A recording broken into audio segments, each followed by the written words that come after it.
Anganwadi sisters అందరికీ నమస్కారం. ఈ రోజు అంగన్వాడీ వార్తలకి స్వాగతం. ఇంకా ఎవరైనా సబ్స్క్రైబ్ చేసుకోకపోతే వెంటనే సబ్స్క్రైబ్ చేసుకోండి. వీడియోస్ మాత్రం చాలా మంది చూస్తున్నారు. లైక్ చేయడం లేదు, ఖచ్చితంగా లైక్ చేయండి. ఇక వివరాలకెళ్తే 2 తెలుగు రాష్ట్రాల్లోనూ అదేవిధంగా భారతదేశ వ్యాప్తంగా అంగన్వాడీ టీచర్ల ఆయాలపై అయితే కేంద్ర రాష్ట్ర ప్రభుత్వాలైతే చిన్నచూపు చూస్తున్నాయి. ఎందుకంటే ప్రభుత్వ ఉద్యోగులతో సమానంగా 9 గంటల నుంచి 4 గంటల వరకు పనిచేస్తున్నారు. ఇంకా పాఠశాలలకి, కాలేజీలకు, యూనివర్సిటీలు అన్నిటికీ కూడా సమ్మర్ హాలిడేస్ ఉంటాయి. కానీ అంగన్వాడీ కార్యకర్తలకు మాత్రం అసలు హాలిడేస్ కూడా లేవు. తర్వాత వివిధ యాప్లలో సమాచారాన్ని అప్లోడ్ చేయడానికి, ఇతర డిపార్ట్మెంట్ల విధులు నిర్వహించడం, ఇలాంటి సమస్యల వల్ల ఇంకా వాళ్ళు చాలా రాత్రి వరకు కూడా పనిచేయాల్సి వస్తుంది. చాలా ఒత్తిడికి గురవుతున్నారు. ఇటు కరోనా టైంలో కానీ, ఇటు ఏ ప్రభుత్వ పథకాన్ని అమలు చేయాలన్నా కానీ అంగన్వాడీ టీచర్లు ఆయాలైతే కీలక పాత్ర పోషిస్తున్నారు. ఇక పేద, బడుగు, బలహీన వర్గాలు వస్తున్నటువంటి ఈ అంగన్వాడీ కేంద్రాల్లో వారికి ప్రీ స్కూల్, మరి కార్పొరేట్ కాన్వెంట్ స్కూళ్ళలో చదివించలేని వారందరూ కూడా మరి అంగన్వాడీ కేంద్రాల్లో చదువుకోవడానికి వస్తున్నారు. వారికి మరి ప్రీ స్కూల్ అందించడంలో కూడా అంగన్వాడీ టీచర్లు అయితే సక్సెస్ అవుతున్నారని చెప్పుకోవచ్చు. మరి ఇంతటి ప్రీ స్కూల్ మరి బడుగు బలహీన వర్గాలకు అందించాలనే లక్ష్యం ప్రభుత్వాలకు ఉంటే ఖచ్చితంగా అంగన్వాడీ టీచర్లకి, ఆయాలకి జీతాలు పెంచాల్సిన అవసరం ఉంది. మరి అంగన్వాడీ టీచర్లని గాలికి వదిలేయడం ఇది మాత్రం ప్రభుత్వాలకు తగదు. ఇటు కేంద్ర ప్రభుత్వం, రాష్ట్ర ప్రభుత్వాలు కేంద్ర ప్రభుత్వం 60% నిధులు, తర్వాత రాష్ట్ర ప్రభుత్వం 40% నిధులతో అంగన్వాడీ కేంద్రాలకి బడ్జెట్లో కేటాయిస్తున్నారు. మరి ఈ బడ్జెట్లో నిధుల కేటాయింపు అయితే పెంచాల్సిన అవసరం ఉంది. ఇక్కడ చూస్తే కేంద్ర రాష్ట్ర ప్రభుత్వాలు నిధులు కేటాయించకుండా నిర్లక్ష్యం చేస్తున్నారు. దాదాపు 2 తెలుగు రాష్ట్రాల్లోనూ అద్దెలు బిల్లులు చెల్లించట్లేదు. తర్వాత ఎన్నో ఎన్నికల ముందు ఇటు తెలంగాణలో కానీ, ఇటు ఆంధ్రాలో కానీ అంగన్వాడీ టీచర్ల ఆయాల జీతాలు పెంచుతామని, వారి యొక్క సమస్యలు పరిష్కరిస్తామని, అంగన్వాడీ టీచర్ల ఆయాలకు అండగా ఉంటామని చెప్పి ఎన్నో హామీలు ఇచ్చినటువంటి ఇటు కాంగ్రెస్ ప్రభుత్వం, అటు తెలంగాణ తెలుగుదేశం ప్రభుత్వాలు ఏర్పడిన తర్వాత హామీలన్నీ అటకెక్కాయి. అంగన్వాడీ టీచర్ల ఆయాల అవస్థలు తీరకుండా ఉన్నాయి. తీవ్ర ఆందోళనలో టీచర్లు, వర్కర్లు అంటూ ఇక్కడ న్యూస్ అయితే అలర్ట్ కావడం జరుగుతుంది. ఇక తెలుగు రాష్ట్రాల్లో అంగన్వాడీ కేంద్రాలను పట్టించుకోవడంలో రాష్ట్ర ప్రభుత్వాలు మీనమేషాలు లెక్కిస్తున్నాయి. ఇక చిన్నపిల్లలు, గర్భిణీలకు ప్రీ స్కూల్ న్యూట్రిషన్ అందించడంలో మరి అంగన్వాడీ టీచర్లు అయితే చాలా ఇబ్బందులు ఎదుర్కొంటున్నారు. 2 తెలుగు రాష్ట్రాల్లోనూ రిటైర్మెంట్ బెనిఫిట్ అయితే చాలా తక్కువగా ఇస్తున్నారు. తర్వాత రిటైర్మెంట్ అయిన తర్వాత వెంటనే కూడా ఆ మొత్తాన్ని కూడా ఇవ్వడం లేదు. తర్వాత జూన్లో రిటైర్మెంట్ అయినటువంటి వారికి ఇప్పటి వరకు కూడా మరి ఆ రిటైర్మెంట్ బెనిఫిట్స్ అయితే అందలేదు. కాబట్టి తీవ్ర ఆందోళనలో ఉన్నారు. తర్వాత ఉద్యోగులకి, పెన్షనర్లకు అందరికీ మరి ఐఆర్, డిఏలు పెంచినప్పుడల్లా మరి అంగన్వాడీ టీచర్లకు ఆయాలకు కూడా పెంచాల్సిన అవసరం ప్రభుత్వాల మీద ఉంది. తర్వాత అద్దె భవనాలు నడుస్తున్న భవనాలకైతే ఇంకా అద్దె బిల్లులు రావడం లేదు. ఓనర్లు అయితే అద్దె భవనాలు నడుస్తున్న కేంద్రాలకు తాళాలేస్తామని చెప్తున్నారు.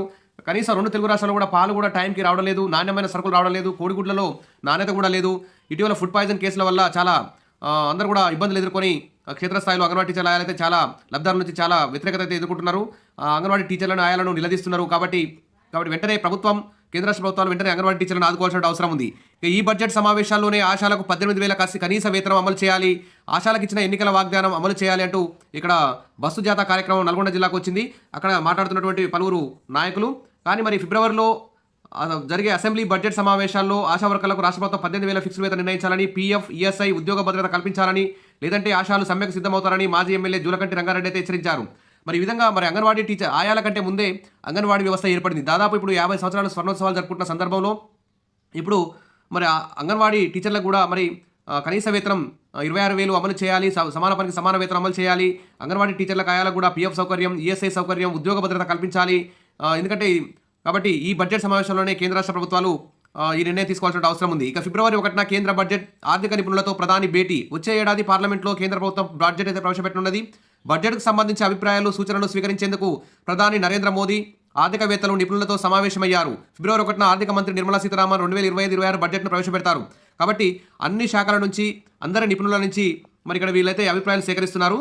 ఇందులో భాగంగానే వివిధ రాష్ట్రాల 2 తెలుగు రాష్ట్రాల అంగన్వాడీ యూనియన్లు కానీ, ఆల్ ఇండియా అంగన్వాడీ యూనియన్లతో సంప్రదింపులు జరిపి ఎంపీలతో, ప్రతిపక్ష ఎంపీలతో, అధికారపక్ష మంత్రులతో కానీ కలిసి తమ యొక్క అంగన్వాడీ టీచర్ల యొక్క సమస్యలు ఏంటివి, ఆ సమస్యలను పరిష్కారానికి మార్గాలు ఏంటివి, ఈ బడ్జెట్లో ఖచ్చితంగా నిధులు పెంచే విధంగా మరి కృషి చేయాల్సిన అవసరం ఆల్ ఇండియా అంగన్వాడీ యూనియన్ల మీద కూడా ఉంది, రాష్ట్రాల అంగన్వాడీ యూనియన్ల మీద కూడా ఉంది. కాబట్టి ఈసారి బడ్జెట్లో ఫిబ్రవరి 1న కేంద్ర బడ్జెట్ ప్రవేశపెడుతున్నారు. ఆ బడ్జెట్లో మరి కేంద్ర ప్రభుత్వం అంగన్వాడీలకు నిధులు పెంచేలా, అంగన్వాడీ టీచర్ల ఆయాలకు ప్రభుత్వ ఉద్యోగులుగా సుప్రీంకోర్టు ఇచ్చిన తీర్పు ప్రకారం ప్రభుత్వ ఉద్యోగులుగా గుర్తించడం, పెన్షన్, గ్రాట్యుటీ సౌకర్యాన్ని కూడా అమలు చేసే విధంగా నిర్ణయాలు తీసుకోవాల్సిన అవసరం ఉంది. అదేవిధంగా పెండింగ్ బిల్ లేకుండా ఎప్పటికప్పుడు వెంటనే మంజూరు చేసే విధంగా చూడాలి. ఇక ఆర్థిక మంత్రి ప్రీ బడ్జెట్ సమావేశం నిర్వహిస్తున్నారు. అంటే బడ్జెట్కు ముందు ఏ శాఖకు ఎన్ని కేటాయింపులు చేయాలి అనే అంశాల మీద మరి పంజాబ్, కేరళ సహా అనేక రాష్ట్రాలకు చెందిన ఆర్థిక మంత్రులు కేంద్రం నుంచి ప్యాకేజీ ప్రకటించాలని కోరారు. అదేవిధంగా మన రాష్ట్రాల అంగన్వాడీ ఐసీడీఎస్ వ్యవస్థ కూడా బడ్జెట్ పెంచాలని మరి ఐసీడీఎస్ మంత్రిని కూడా కలవాల్సిన అవసరం ఉందని అంగన్వాడీ యూనియన్లు అయితే గుర్తించాలి. కాబట్టి ఇక రాష్ట్ర ప్రభుత్వాలు కూడా ఫిబ్రవరిలో బడ్జెట్ ప్రవేశపెడతాయి. కాబట్టి ఆ బడ్జెట్లో కేంద్ర ప్రభుత్వం కూడా బడ్జెట్ పెంచాలి, రాష్ట్ర ప్రభుత్వం కూడా అంగన్వాడీ వ్యవస్థకి బడ్జెట్ పెంచాలి, వారి యొక్క ఆర్థిక సమస్యలన్నీ పరిష్కరించాలని చెప్పేసి కోరుతున్నారు. ఎందుకంటే వచ్చే బడ్జెట్ సమావేశాల్లో ఇటు తెలంగాణ, ఏపీ రాష్ట్ర ప్రభుత్వాలు ఉద్యోగులకు పీఆర్సీలు, డిపెండింగ్ డిఏలు ఇవన్నీ విడుదల చేసే అవకాశం ఉంది.